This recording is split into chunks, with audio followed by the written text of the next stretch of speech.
Howdy, everybody. It is St. Patrick's Day. I got my green nails on. Check that out. I got my little, my shamrocks there. So it is St. Patrick's Day. Excited to be here. Just wanted to let you know that I might mute myself every now and then again because I have two 19-pound fur balls that like to bark at like everything. But I couldn't wait to share this information. So I had to get on here. So I was at this great class today for a lender, and they brought up the most fantastic question I've ever heard in 30 years. And that is, are you in your ideal home? And I thought, wow, that is probably the most powerful question I've ever heard. If you're renting, are you in your ideal home? Is this what works for you today? Is this where you want to be tomorrow, in a year, in 6 months, in 5 years? If you are looking to purchase, what does your ideal home look like? If you are currently in a home now, like that you own, what is this your ideal home? Would you like a bigger kitchen? Would you like a bigger yard? Would you like something smaller? Would you like something more updated? Would you like something more outdated that you can fix up and make it your own? These are powerful questions. And today's market, so it's March 17th, 2026. So we're clear on this so that when somebody is watching this 10 years from now, they're like, the market's changed, because it does change. It changes every day. The question is, are you going to be the one to upsize, downsize, buy, sell, do the thing that you need to do to put yourself in the ideal home for the ideal situation for yourself and your loved ones? Now, what does this mean to you? It could mean, I know everybody's talking about, interest rates, interest rates. Do you know we are still, for a 70-year average, 70, we are still lower than the 70-year average? Sorry, 50-year. I just looked this up today. 50-year average is 7.7% interest rate. Depending on what you're looking at, whether it's a 15-year loan, FHA, VA, or conventional, or a 30-year loan, it can go anywhere from low fives, like 5.25, to 6.375.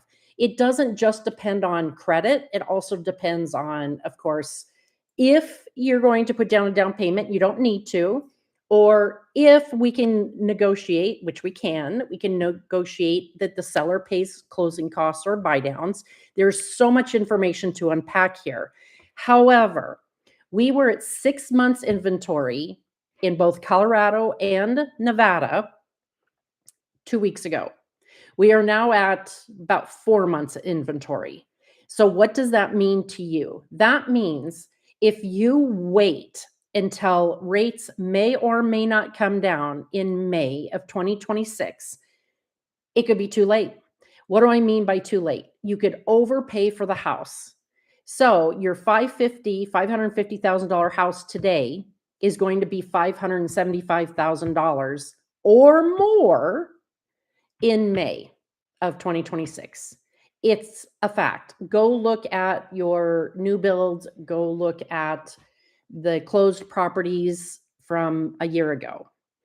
The more people that are buying, the better the equity for the seller, like the money you get to take home in your pocket, put it in your purse, in your jeans, in your pocket, in your bank account. But also that means the next house that you purchase, you're going to overpay for it.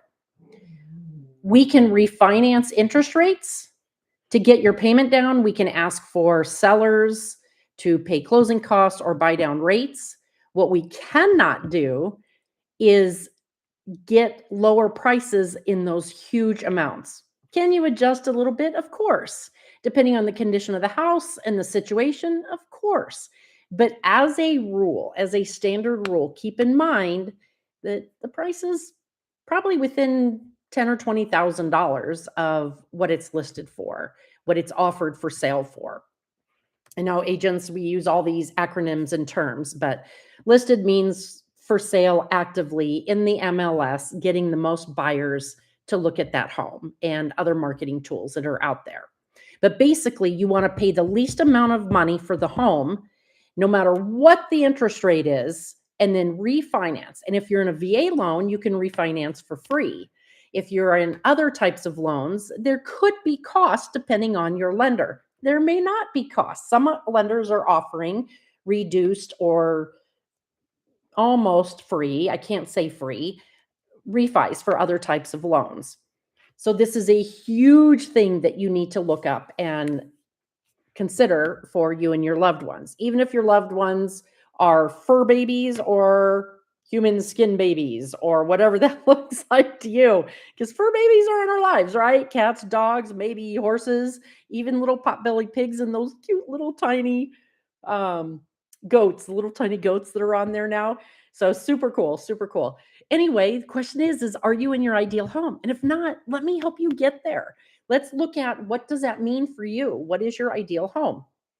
The next thing that makes this super exciting is that the different loan types have different ways to help you pay also. So even if the seller doesn't want to pay for your closing costs and buy downs and prepaids, what are prepaids? We'll do that in another class.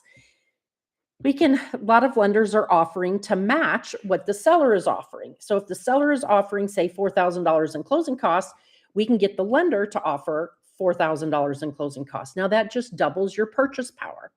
There's also ways with certain types of loans, which we can go over. There's ways in certain types of loans where the closing costs that the seller is paying can go towards your oh my gosh, debts, your credit card bills, your car payment, those kinds of things. Now, there's rules to those, but they're super easy rules to meet and match to make that happen. So, for example, had a client, had a credit card, it was $3,000 was the balance. So that goes into what they call your debt to income ratio. And we used the closing costs with her type of loan. We paid off that credit card, which is 12, 14%. And in some states like Nevada, there's no usury law. So it's 36% or 34%. You could be really high on those credit cards. So we got the seller to pay off that credit card for $3,000. That opened up $176 that could go towards her house payment. And she was just uncomfortable by $76. So what does that mean? What does that mean to her and to you? That means you get to pocket $100 profit. What could you do with that $100? A lot. You could do a lot with that $100. So not go buy more Starbucks. No. Not like that. You can do a lot, but let's not do that. Let's do something really good for your life and your health and your financial well-being. Like that $100 could go into maybe more house. What does more house mean? Doesn't mean bigger. It could. More house could mean more updated or in a different neighborhood or closer to work or farther from work or with land. Upgraded doesn't mean bigger. Just remember, upgraded means getting you towards your ideal home and whatever that looks like, because that's what I want to do. I want to get you into your ideal home and I want to get you generational wealth. A lot of communities, even with the prices of homes coming down a little bit, not a lot, maybe not enough, but a little bit, with the prices of homes, there's still built-in equity in most places, a minimum of 2%. And you get into some communities and you're talking 4, 6, 8, 10, 12, 14% equity still today in a year. So let's go back for a second to interest rates. Remember, 50-year low for average, because obviously in 2020 we had 2.73, which is a historical low. However, the average is 7.7, and that was in the 80s. The 80s. That was not in the 80s. Sorry about that. But in the 80s, interest rates were as high as 16%. 16. It's still a lot lower than most people's credit cards interest rates, but it's still not today's rates of 5.375 to 6.375, depending where you fall in that. Also, you might think, I'm not ready, or I need to pay off some debt, or I have some collections, or I went through some financial hardships and I have lates, or I have medical, or I have collections. You know what? That's okay. And you can still buy, sell, adjust, and get your life and your ideal home with those situations. There's so many programs out there that forgive. And I have phenomenal lenders that will go through for free and get us with a financial plan that works best for you and your ideal situation, your ideal home. And I can't do that unless we talk. We need to talk in person. But if we talk, we can make a plan. That's all it is. It's make a plan. Learn your options. There are so many options. And let's get you into your ideal home. Thanks for joining me. I'm going to be doing a lot of live posts. So I'm excited, and I'm not sure when I'll be popping on, but I'm going to do some that are a little bit longer. And this one was, I think, like 17 minutes. So hopefully you will find me and join me and learn how we can get you into your ideal home. And I'm excited. I'm so excited. I'm excited for this market. I'm excited for your opportunities. Talk to you soon.